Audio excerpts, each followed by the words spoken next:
چیزیں جمع فرمائی.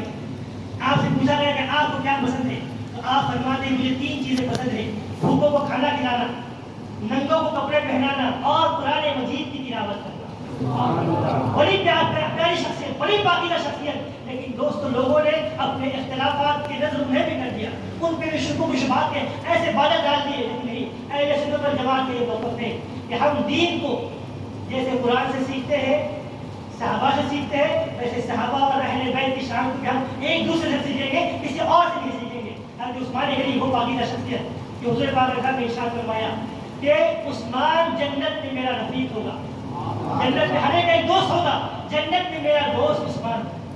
تو اس سے بڑھ کر کیا حفاظت کی بات کریں. جب آپ کی شہادت کا موقع تھا تو علماء نے یہ بات لکھی ہے کہ حضور پاک صاحب نے آپ سے کہا تھا کہ عثمان اللہ تعالیٰ تمہیں ایک لباس پہنائے گا, لوگ اسے چھیننا چاہیں گے, لیکن تم ہرگز وہ لباس انہیں مت دینا.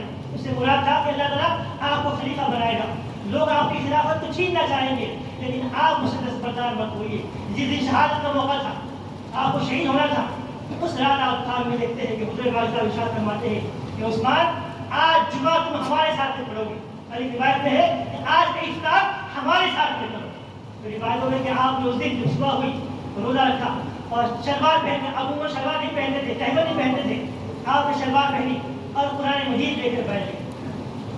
قرآن مجید سے تعلق دیکھیے 40 دن تک آپ کو محسوس کیا گیا گھر میں. بلوائیوں نے, فسادیوں نے فساد مچا رکھا ہے, پینے کے لیے پانی نہیں پہنچا رہے, کھانے کے لیے کھانا نہیں پہنچا رہے. یہ حالت آپ آج جانتے ہیں کہ حضور نے بشارت دی ہے کہ آج تم شہید ہو کر میرے پاس آنے والے ہیں. تو آپ کیا کرتے ہیں, قرآن مجید لے کر بیٹھتے ہیں. قرآن سے ایسا گہرا تعلق جاتے قرآن بھی ہے. قرآن مجید کی اتنی تلاوت کرتے تھے کہ علماء نے کہا ہے کہ آپ کے 2 قرآن مجید بوسیدہ ہو گئے تھے قرآن پڑھ کر. جب شہادت کا وقت آیا تلاوت کر رہے تھے, بلواریوں نے آ کے حملہ کیا, خون نکلا, تو خون کا جو قطرہ گرا قرآن مجید کی سورہ بقرہ کی آیت کریمہ فَسَيَكْفِيكَهُ اللَّهُ, اس پر وہ قطرہ گرتا ہے. یہ بتاتا کہ یہ حق جامع القرآن ہے کہ قرآن مجید سے ایسا تعلق سے علم کا نہیں. اور عمر فاروق رضی اللہ عنہ دیکھیے قرآن سے کیسا گہرا تعلق ہے, ایمان لائے قرآن سے, اور جب شہید ہوئے تو شہادت کے وقت پہ کیا کرتے ہیں, تصویریں میں بیٹھے تھے نہیں, فجر کی نماز پڑھا رہے تھے. ایک نماز میں آپ قرآن مجید کی تلاوت کر رہے ہیں اور آپ پہ حملہ کیا جاتا ہے. جو قرآن سے گہرا تعلق, ایمان لائے بھی قرآن سے, زندگی بھر قرآن سے جڑے رہے, اور آخر وقت میں آیا تو قرآن مجید قسمت میں شہادت بھی پائی. تو قرآن کی تلاوت کے ساتھ چاہے وہ عمر فاروق ہو یا حضرت عثمان غنی رضی اللہ عنہ ہو, تو قرآن سے ان کا گہرا تعلق تھا. بڑی پاکیزہ شخصیت تھی, ایسی شخصیت تھی کہ حضور پاک علیہ السلام ایک مرتبہ تشریف فرما تھے, اپنے قدمہ مبارک کو دراز کر کے آپ کے تہوت مبارک کی شکر اٹھی ہوئی تھی پنڈلی مبارک سے. روایت اللہ نے مرتبہ حضرت عائشہ صدیقہ کو اسی روایت ہے کہ مجمع بیٹھے ہوئے تھے, صحابہ کرام بیٹھے ہوئے, آواز آئی کہ عمر عثمان آ رہے ہیں. انہوں نے اجازت مانگی کہ میں آنا چاہتا ہوں. جیسے اجازت مانگی آپ نے کہا رک جاؤ, اور آپ نے اپنی تہوت مبارک کو درست کیا. پھر جب آئے حضرت عثمان غنی آپ سے گفتگو کر کے نکل گئے تو صحابہ نے پوچھا, یہ روایت میں دوسری بات حضرت عائشہ صدیقہ نے پوچھا کہ میرے والد آئے تو آپ ویسے بیٹھے رہے, عمر آئے تو آپ ویسے بیٹھے, عثمان آئے تو آپ بالکل آپ تہوت سیدھی کر کے پیر کو سمیٹ کے بیٹھ گئے, ایسا کیوں؟ تو حضور پاک صاحب نے ارشاد فرمایا کہ عائشہ میں اس شخص سے حیا کیوں نہ کروں جس سے فرشتے حیا کرتے ہیں, جن سے فرشتے حیا کرتے ہیں وہ عثمان غنی ہے. لیکن دوستو کیا کیا جائے, افواہوں کا, غلط بیانیوں کا, تو ان کا کتنا بڑا نقصان ہوتا ہے. بار بار ہمارے علماء جو کہتے ہیں یہی کہتے ہیں کہ دین سیکھنا ہے تو صحیح آدمی سے دین سیکھو. دین کی بات اگر کسی غلط آدمی سے سیکھو گے تو آپ کے ذہن میں کوئی فتنہ ڈال دے گا, افواہ والی کوئی بات ڈال دے گا, کینے والی بات ڈال دے گا, تو اس کا نقصان بڑا ہوتا ہے. حضرت عثمان غنی کی شہادت کا جو سب سے بڑا محرک تھا یہی افواہ تھی جو آپ کے بارے میں اڑائی گئی. آپ کا دور خلافت 12 سال کا دور خلافت تھا, بڑا پاکیزہ دور خلافت. ابتدائی 6 سال بڑے سکون سے گزرے, لیکن لوگوں کے ذہن میں چونکہ فتنہ تھا موضوع ہے, تو 6 سال تیاری کی, الگ الگ ماحول بنا کر حضرت عثمان غنی کے خلاف الگ الگ الزامات راشد, بڑی طویل فہرست ہے اس کی جو حضرت عثمان غنی پہ الزامات لگائے گئے. اور لوگوں کا ذہن بنایا گیا, شہر شہر دیہات دیہات جا کر لوگوں کا ذہن بنایا گیا. مصر سے الگ الگ مقامات سے لوگوں پر بلا کے مدینے میں جمع کیا گیا. ان لوگوں نے جمع ہو کر 40 دن تک کافی دھکا کے گھیراؤ کیا. اس گھیراؤ کی حالت میں آپ کو شہید کر دیا گیا. وجہ کیا بولی؟ وجہ یہ کہ آپ کے خلاف لوگوں کا ذہن خراب کر دیا گیا کہ یہ اپنے خاندان والوں کی رعایت کرتے ہیں, یہ اپنے گورنروں کو بہت پیسے دیتے دیتے ہیں ان کے گورنر ظالم ہے فلاں فلاں، بہت کچھ الزامات ان پہ لگائے. مسئلہ کیا ہے؟ افواہ اڑائی. ایک عام بھولا بھلا آدمی کیا کرتا ہے، ایک بار دو بار اسی بات کو بار بار سنتا ہے تو اسے ایسا لگتا ہے کہ ہاں یہ بات صحیح بولی جا رہی ہے. اسی وجہ سے علماء نے ایک مثال دی ہے. علماء کہتے ہیں کہ اگر کوئی شخص سونے کو بار بار پیتل کہے تو بار بار پیتل کہنے سے سونا پیتل نہیں بن جاتا. آپ تصویر لے کے بیٹھ جاؤ 1,00,000 مرتبہ سونے کو پیتل ہے تو سونا تو پیتل نہیں ہوگا، لیکن اس کا نقصان یہ ہوگا کہ وہی بات عام آدمی کے سامنے کوئی کہے گا یہ تو پیتل ہے، یہ تو پیتل، ایک آگے کہہ رہا ہے، دو آگے کہہ رہا ہے، تین آگے کہہ رہے ہیں. لیکن عام آدمی اگرچہ وہ پیتل سونا جو ہے پیتل نہیں بن جائے گا، لیکن اس عام آدمی کے ذہن کا شک تو پیدا ہو جائے گا. کیا معلوم اتنے لوگ کہہ رہے ہیں کہ یہ سونا نہیں ہے پیتل ہے، تو ہو سکتا ہے یہ سونا نہ ہو پیتل ہو. تو ایسی افواہ سن کر اس کا نقصان یہ ہوا کہ حضرت عثمان غنی رضی اللہ تعالیٰ عنہ کو شہید کر دیا گیا. ان کی زندگی سے ہمیں ایک بڑا سبق یہ ملتا ہے کہ انہوں نے کیا کیا، اپنی جان دے دی، لیکن اسلام کی جو جمعیت تھی اس کو انہوں نے تار ہونے نہیں دیا. تو ہم نے ان کی زندگی کو جو اللہ تعالیٰ نے، اللہ کے رسول نے ہمارے لیے ایک نمونۂ عمل کے طور پہ پیش کی ہے کہ یہ تمہارے لیے نمونۂ عمل ہے، ان کو دیکھو اور اسلام پہ عمل کرو. لیکن ہم نے ان شخصیتوں سے محبت کرنے کے بجائے، ان کی اتباع کرنے کی بجائے، ان کی پیروی کرنے کے بجائے ان کو ہم نے اختلاف کے لیے مشق بنا لیا. اختلاف کے لیے جھگڑا کرنے کے لیے کوئی موقع، آج دیکھیں محرم کا موقع چل رہا ہے، امام حسین کا ذکر زیادہ نہیں ہوگا، امام حسن کا ذکر نہیں ہوگا، اہل بیت کا ذکر نہیں ہوگا. ساری دنیا پڑی ہوئی یزید کے نام لے کر. ٹھیک ہے یزید کے لوگ بے شک ہم کہتے ہیں کہ یزید ملعون ہے، اس سے بھی اب یزید کے نام لے کر جانتے ہیں امیر معاویہ آگے، امیر معاویہ سے آتے حضرت عائشہ صدیقہ ہے، پھر حضرت عثمان غنی، حضرت عمر فاروق، حضرت ابوبکر صدیق. علماء نے کہا آج کے بھی بڑے مشہور باتیں سے نام یاد نہیں آ رہا ہے. انہوں نے جملہ بڑا پیارا کہا تھا. انہوں نے کہا تھا کہ امیر معاویہ یہ امت کے لیے صرف ہے، ڈھال ہے.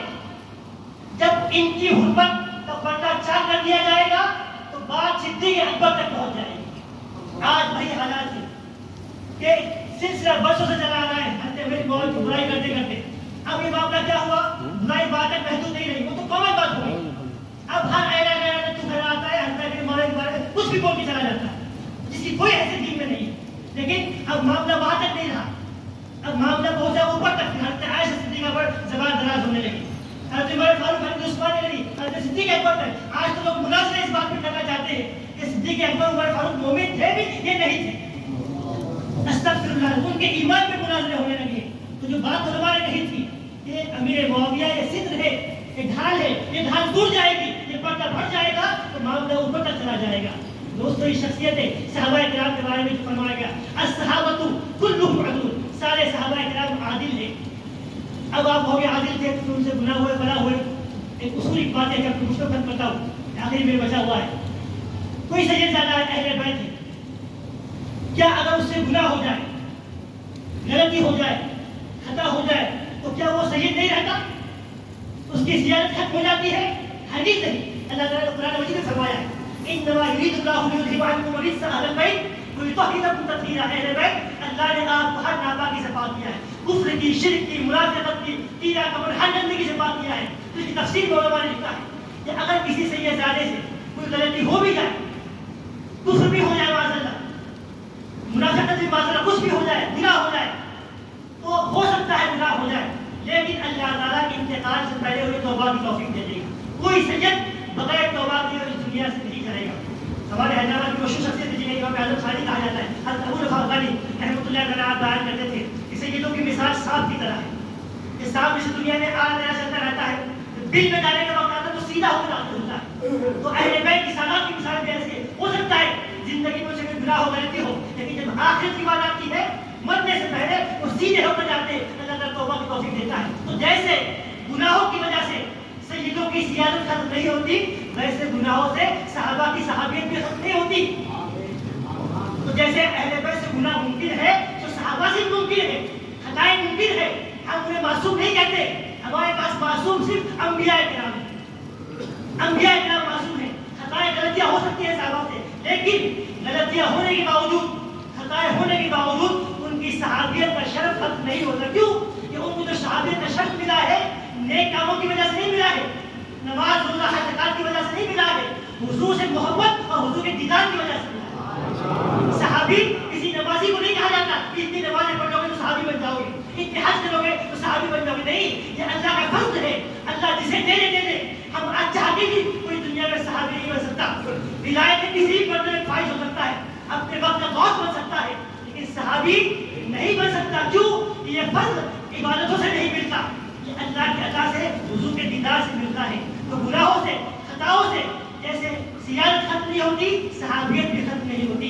تو ہم نے چاہیے ہمیں کہ ہم صحابہ کرام کو جو ہمارے لیے محبت کا ذریعہ، دین کے سمجھنے کا ذریعہ، اطاعت و اتباع کا ذریعہ بنائے گئے، جنہیں ان سے محبت کیجیے، انہیں سیکھیے، سمجھیے، انہیں پڑھیے، انہیں اپنے اختلاف کا ذریعہ مت بنائیے. کیونکہ اختلاف کا ذریعہ بنانے کے لیے اللہ نے اس دنیا میں نہیں بھیجا ہے انہیں. وہ ہمارے اور حضور کے درمیان واسطہ ہے. کہ دین حضور سے جو پہنچا انہیں کے ذریعے پہنچا. اگر یہ جو بیچ کا واسطہ ہے، دین پہنچانے والا واسطہ، اور سب سے اہم واسطہ، یہ واسطہ اگر چھوٹ گیا یا مشکوک ہو گیا، انہیں شک کی نگاہ سے دیکھا جانے لگا، تو سارا دین جو ہم تک پہنچا وہ شک کے دائرے میں آ جائے گا. اور یہ ممکن نہیں ہے. دین جس توانائی کے ساتھ میں حضور نے صحابہ کو پہنچا تھا، اسی تعب کے ساتھ، توانائی کے ساتھ میں، توانائی کے ساتھ میں دین ہم تک پہنچا ہوا ہے. یہ حق بات ہے. ان جھگڑوں میں پڑنے کے بجائے ان صحابہ سے محبت کیجیے، ان کی اطاعت کیجیے. جب تک محبت نہیں ہوگی، اطاعت نہیں ہوگی. اور یہ جو جھگڑے ہیں، یہ فلاں کا مقام بڑا ہے کہ فلاں کا مقام بڑا ہے، یہ بڑے ہیں کہ یہ چھوٹے ہیں، یہ ہمارا کام نہیں ہے.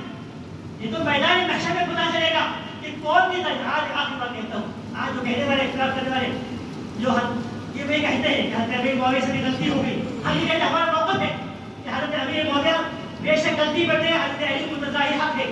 ہم یہ جب بات کہتے ہیں تو جو اختلاف ڈالنے والی قوم وہ کہتی ہے اچھا ٹھیک ہے یہ بتاؤ بھائی جذباتی بات، میدان محشر میں تم کس کے جھنڈے کے نیچے کھڑو گے؟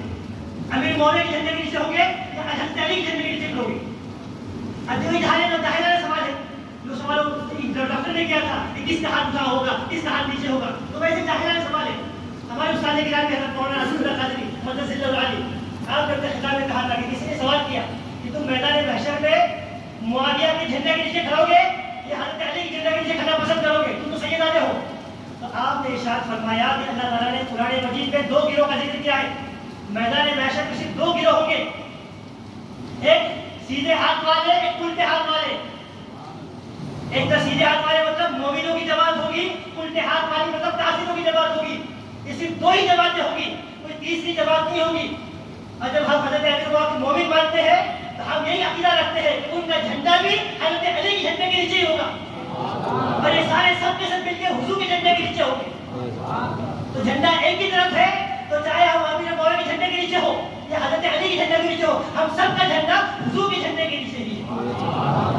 تو یہ ایسے عقلی اختلافات ڈال کر فساد کو گزارش سے دکھتی ہے. وہی بات، قرآن ایک ہے، نبی ایک ہے، اللہ ایک ہے، ہمارے امام ایک ہے، ہمارے مرشد ایک ہے، ہمارے استاد ہم جن سے دین سیکھتے ایک ہے. تو ایک کا دامن مضبوطی سے پکڑو، کبھی گمراہ نہیں ہوں گے. حضور نے ارشاد فرمایا کہ لوگوں میں تمہارے درمیان دو چیزیں چھوڑے جا رہا ہوں، قرآن اور میرے اہل بیت. ان کو مضبوطی سے تھامے رہو. جب قرآن کو مضبوطی سے تھامے رہو گے، اہل بیت کو مضبوطی سے تھامے رہو گے، تو انشاءاللہ کبھی گمراہ نہیں ہوگے، کبھی صحابہ کی گستاخی نہیں کرو گے، اور کبھی اہل بیت کی گستاخی نہیں کرو گے. وصلی اللہ تعالی علی خیر خلقہ سیدنا مولانا محمد وعلى آله وصحبه اجمعین برحمتک یا ارحم